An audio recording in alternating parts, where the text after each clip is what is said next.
Hello and welcome to another episode of Quick One Wakili Show. Today we have a very interesting guest. He runs a startup in Nairobi and he will tell us about it. Started off as a soldier, he will tell us about it, but now runs one of the most respected law firms in Nairobi. I'll invite him to introduce himself. Thank you very much. Good morning, everyone. So my name is Nigel Shaw, managing partner of the ENS Kenya office. All right. We always start with the journey to become a lawyer. So you can start as early as you feel the impact or the inspiration to become a lawyer started, probably primary school, high school, all the way through campus. Yeah, no, it's an interesting journey. Probably started with my father, who was also a lawyer. He was a partner with Daly and Figgis, which I think is one of the oldest, if not the oldest, firms in Kenya. And because of his influence on me, I always thought that law might be the way forward for me. But that probably wasn't formed until a little bit later on in my life. So I wouldn't say it was that early. Probably once I was doing my senior school exams.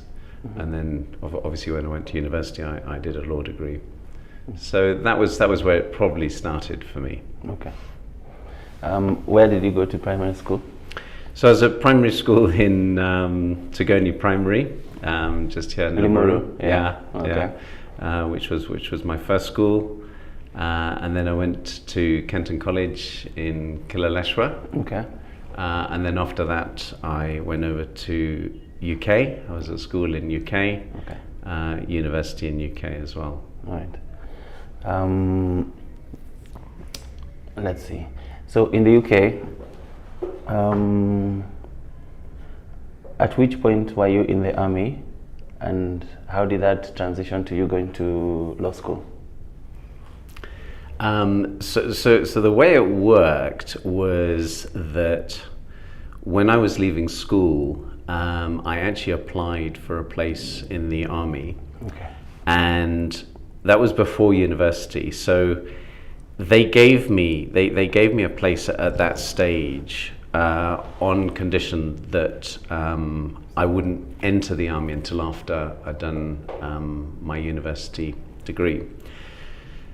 And in addition to that, I applied for a scholarship through the army, and I was lucky enough to be granted that scholarship, and that paid for me when I was at university. So that covered all my university fees and a lot of my university costs.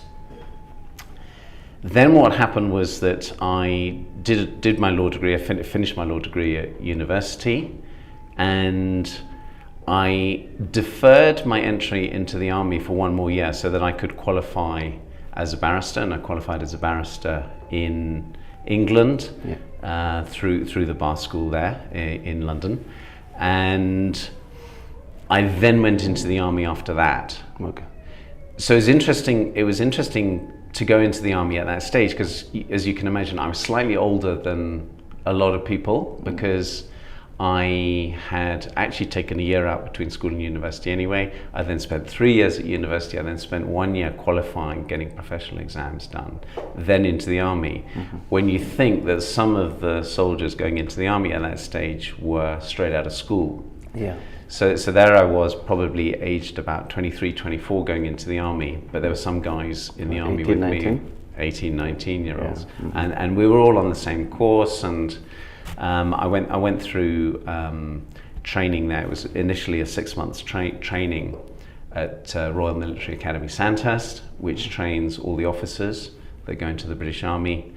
And those skills that I learnt then, and the subsequent skills that I learnt when I was with my unit in the army, have actually helped me enormously through my career in life, because they teach you incredible management skills. They teach you phenomenal leadership skills, and I've been able to carry those through my career. So I don't regret any time that I spent out of the law, so to speak, with the army. Because actually, when I was in the army, I was a soldier. I was an officer. Yeah. I didn't do any law at all. Okay. So literally for 3 years, I left the law.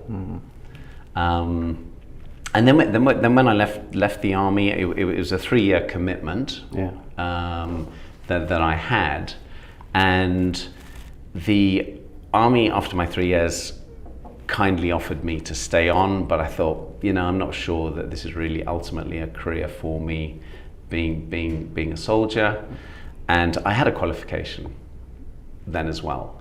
Okay. So I didn't know what to do at that stage. I had the options of either staying in the UK doing law, staying in the UK with the army, or coming back to Kenya to pick up a career here in the law. And my parents were here, of course, and so they said, come back to Kenya, why don't you have a look at it, see what you think, see if you can get a job, etc., etc. Well, I did. I got a fantastic job with Kaplan and Stratton, and then I moved on from there with my law career. Okay. So let's talk about citizenship.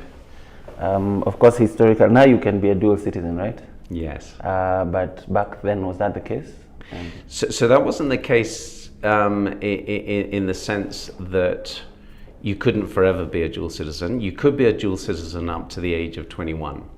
And I did hold dual citizenship. I had a British passport, and interestingly, in the back of my passport was written, "This person is returnable to Kenya," which recognised the fact that I also had Kenya citizenship. Okay. And when I got to the age of 21, I had to decide whether I wanted to be Kenyan or British. I selected Kenya citizenship, chose that, and renounced my British citizenship at that stage. All right. But now you're a dual citizen. So now I'm dual citizen. So now we're allowed under the new constitution. We were allowed dual citizenship, and I applied to regain my British citizenship, which was granted back to me. So I am dual again. Right.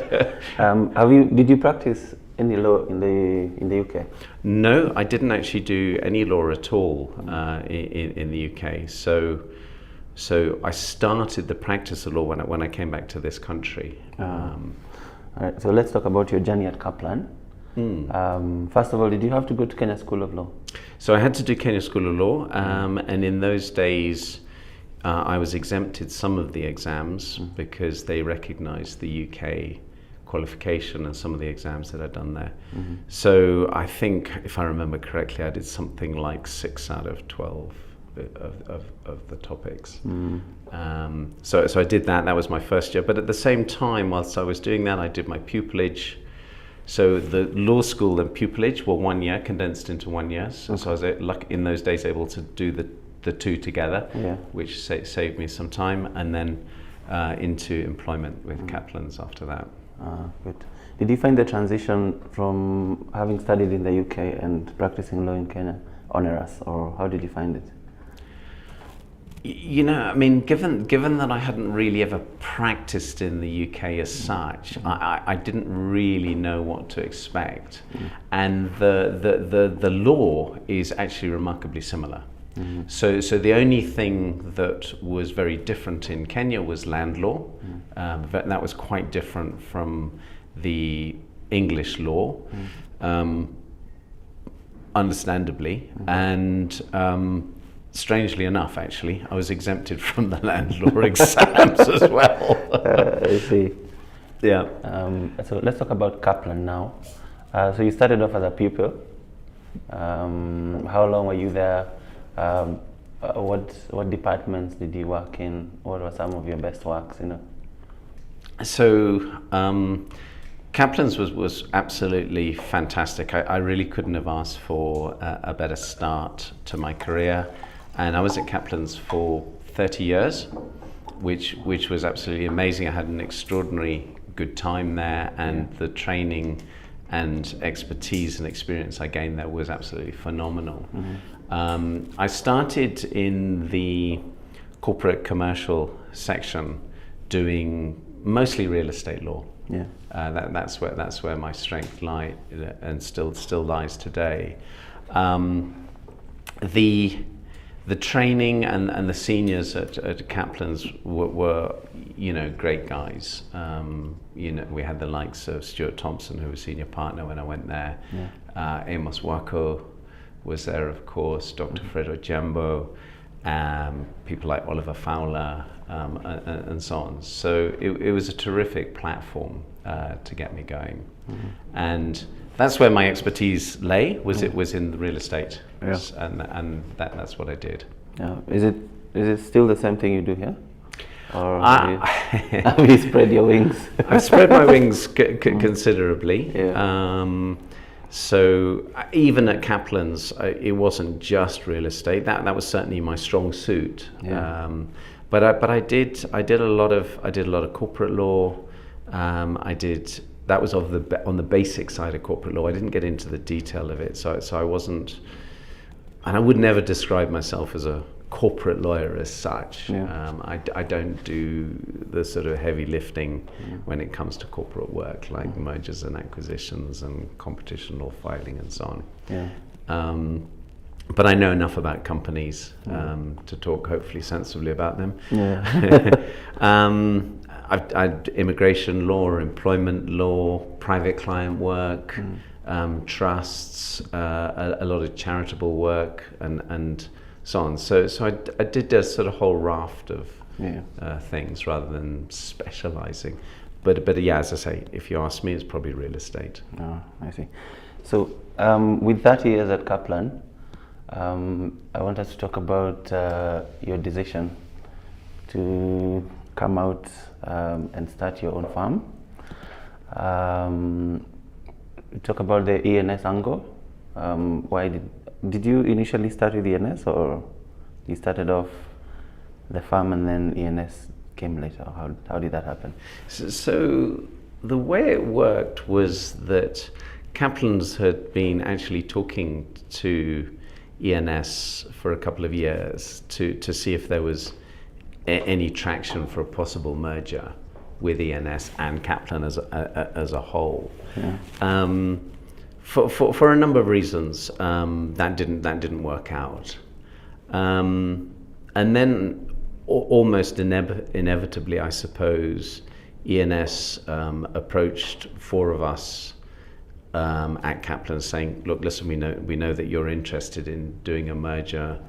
Would you be interested in joining and establishing the Kenya office for ENS?" And it was a great opportunity. I was almost in the twilight of my career at Kaplan's, I would have had a great time at Kaplan's, of that I've absolutely no doubt. But it was a huge opportunity. It was an exciting opportunity. Yeah. And I thought, this would be fun to do for the last few years of my career. Yeah. So I had the opportunity there, and I thought, let's grab it and let's see where it goes. Looking back, any regrets? It's a difficult question. Yeah. Because obviously, I had such a good time at Kaplan's. There's always that regret of leaving a firm that you've enjoyed so much. You've got great friends there and so on. Yeah. So yes, but at the same time, on the flip side of the coin, I suppose, there's the excitement of starting something new, doing something different in your life. And also the opportunity that I had specifically was that I was asked to be managing partner of the Kenya office. Now, I don't think I would have ever been managing partner as such at Kaplan's. That would never have happened. I don't think. I mean, I might be wrong, but I don't think that would have happened. So it's all that, and the excitement that brings with it was a great journey. It's been a great journey. All right. I've noticed you growing exponentially. Are you at a growth phase, or is that something you don't want to talk about? Yeah, certainly we are. I mean, it's amazing to think that 4 years ago there were 4 of us Yeah. sitting in a small room, Yeah. just making a start on it, and we're now 41 people Yeah. in this firm. We're 15 support staff, and the rest are all lawyers. Yeah.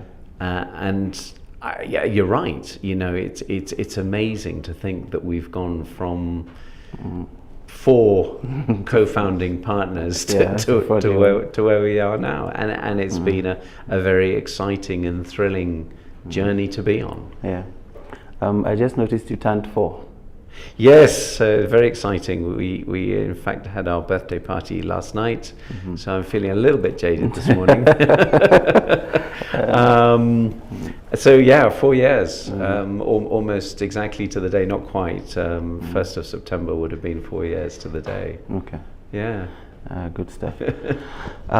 So let's talk about your life outside the office, or outside legal practice, that is. What else do you do? So I'm involved in a number of charities outside of the law. I thoroughly enjoy supporting those charities and providing my advice where I can. Yeah. And the most thrilling one for me at the moment is sitting on the board of directors of Mara Conservancy and looking after part of the Mara Triangle. That's exciting.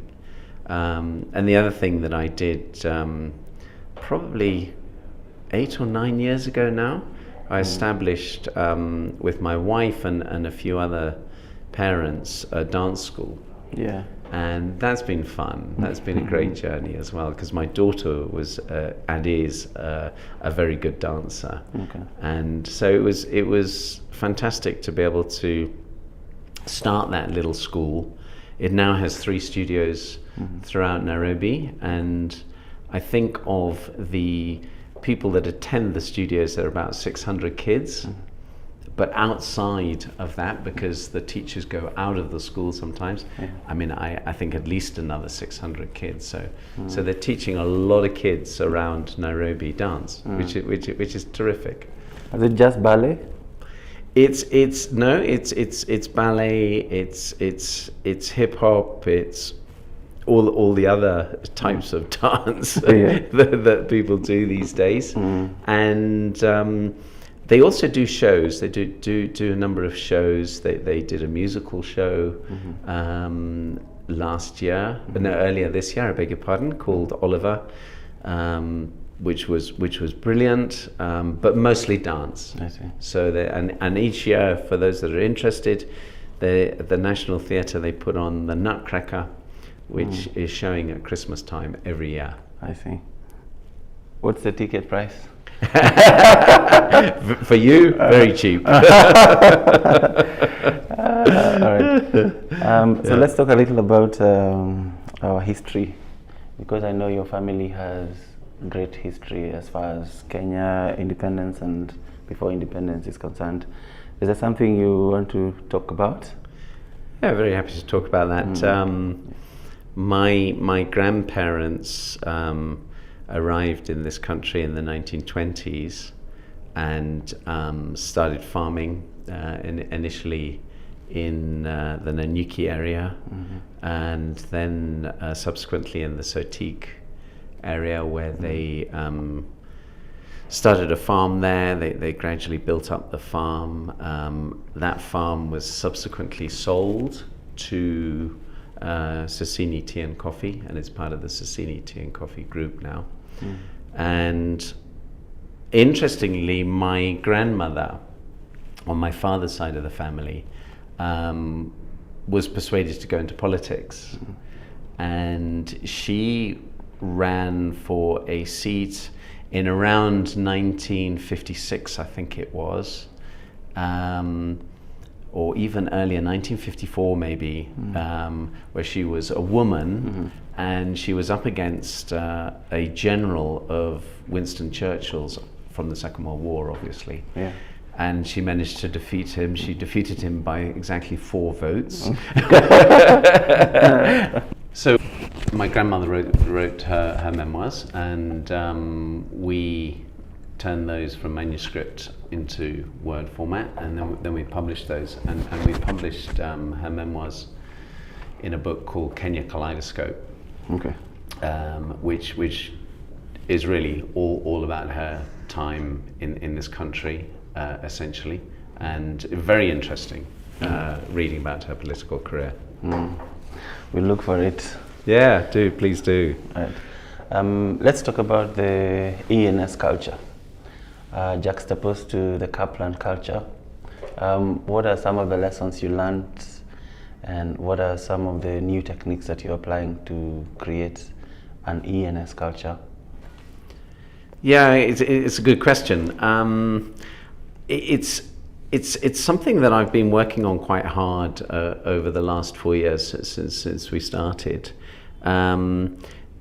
The Kaplan culture was very much one of professionalism, integrity, honesty, and so on. And of course, I've taken those, and every law firm has to be built on that basis. But in addition to that, what I've done here is try to create a culture of a bit more inclusivity, so that you're at a situation where you're building teamwork, you're at a place where the juniors feel just as much part of the firm as the partners do. Now, I never felt that was the case at Kaplan's. Kaplan's was very much a place where you had a hierarchical, lockstep, seniority position, and I've tried to really sort of do away with that and bring in a slightly different culture into ENS. It's still very much one of, if we've got a project to do and we've got timelines on that, we've got to finish it. And ENS as a group certainly has a reputation of, working really very hard, driving the juniors, driving the associates to get the work done, and so on and so forth. But at the same time, once they finish a project, if they want to take the next day off, that's up to them. They're very welcome to do so. Good. You've answered the next question I wanted to ask you on promoting a culture of work-life balance. Yeah, it's again a good question, and it's a very difficult one. I as managing partner, I'm certainly acutely aware of not driving people into the ground, but because that's obviously no good for me, it's no good for them. So it is very much a question of finding that balance where associates are working hard, they're producing, they are learning, their careers are progressing, but at the same time making sure that work is not so hard and intensive that actually they burn out. Yeah. And as managing partner, it's something I need to keep an eye on. Just make sure everybody's on the same page as us, that people are not collapsing, and so on and so forth. So it is important. You're right. And as I've got older and got into the managing place, it's something that I look out for. It's good that you've mentioned being the managing partner. Of course, coming from Kaplan, you left with 3 other partners. Hopefully, or I know they buy into your idea of creating the new culture, but was it a coincidence that you left together, or was a lot more thought put into the 4 people who actually left to form ENS? It was a fairly quick decision. Excuse me. And in terms of the culture that we're building here, it's very much we're all on the same page around it. It's very exciting. It's a exciting thing to do. I hadn't really given culture very much thought when I was at Kaplan's. I was in a culture. It was what it was, and that was fine. But since I left, got the opportunity to start a new office, it's certainly something that I've given a lot of thought to and really enjoyed gives me a lot of excitement to build a culture and a new firm. Yeah.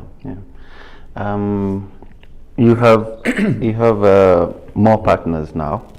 You left us for, but there are a few more that you have taken up as partners. Let's talk a little about your hiring culture and promotion and all that. Yeah, I mean, very, very exciting actually that we have been able to bring on board.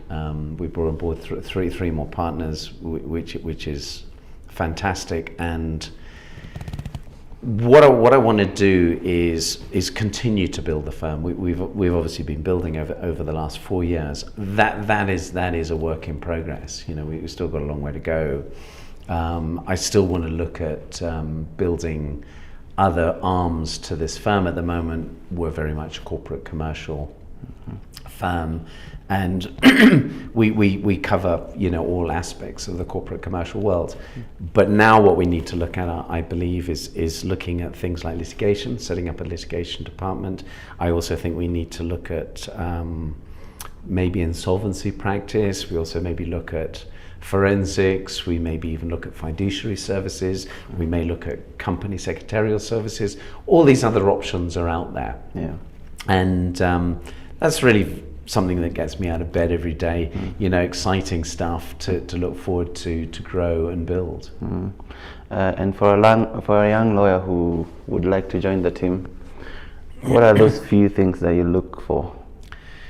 As a young lawyer, what we offer them is I hope a culture here of professionalism, one at which they are going to be given phenomenal opportunities to learn, to build their careers, to be encouraged, and that's where we come in to mentor them and make sure that they're on the right track and that they can, you know, reach and realize their aspirations.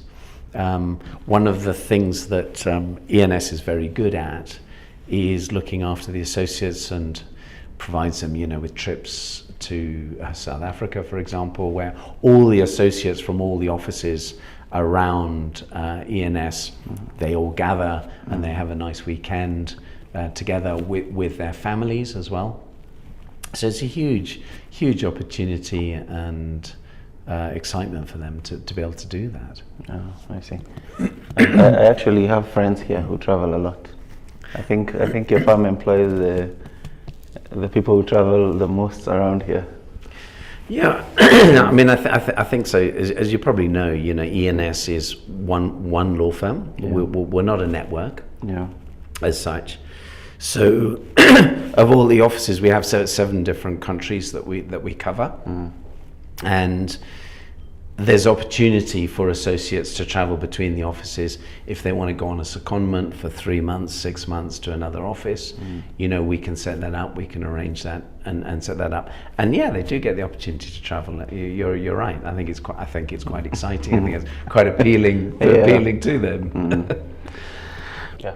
So in addition to law and charities, what else do you do? So certainly in my younger days, I used to play a lot of sport, and I was lucky enough to be selected for the Kenya hockey side, and I spent a year playing with the Kenya hockey team, and we travelled to India, played in a tournament over there, and we didn't do terribly well, but it was an experience, and to play sport at that level was fantastic. I also play a lot of tennis, and I've entered the Kenya Open Championships a few times, and I won the men's doubles championships. Who are you playing 2 with? years, right? So 1 year I was playing with James Alako, who's also big in the tennis world here.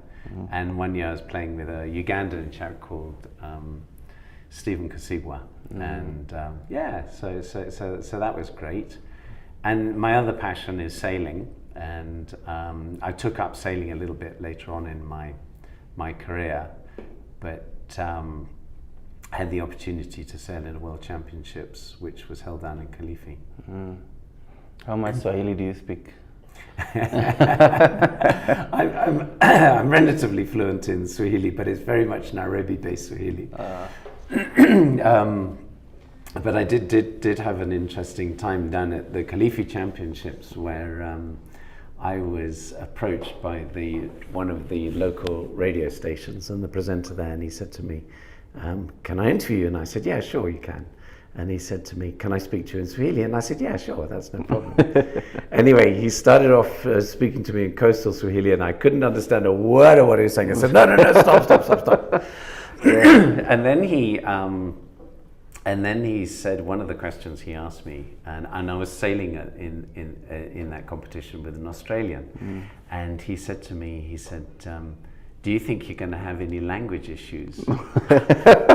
So I say, no, he's Australian, we all speak English, that's fine. Yeah. Well, I promise you, when we got out on the water, it was a completely different language he was speaking to mine. Yeah. So we did have a language problem. But that was fun. Now you know better. Yes, exactly. I've noticed you have a lot of art around your office. What informs the art you display?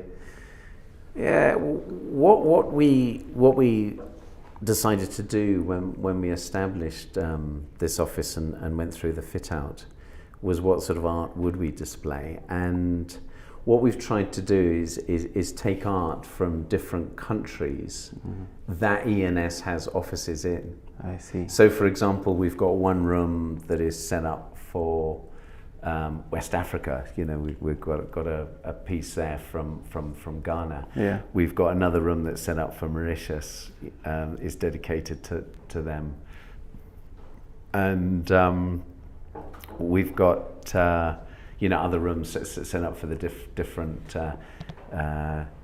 countries. So you would have seen the room next door. We've got a picture there of Nelson Mandela, for example, obviously South Africa. So that's what informed us, I see. And it's been quite fun setting it up. Is it a global standard for ENS or? It's not. It's very much the Kenya office, and I know that when we have visitors from the other offices coming here, they always enjoy seeing their room with their stuff in it. Yeah. All right, we've come to the end of the show with Nigel Shaw. So look at the camera and say, "Quick one, Wakili." Quick one, Wakili. Thank you. Thank you very much for your time.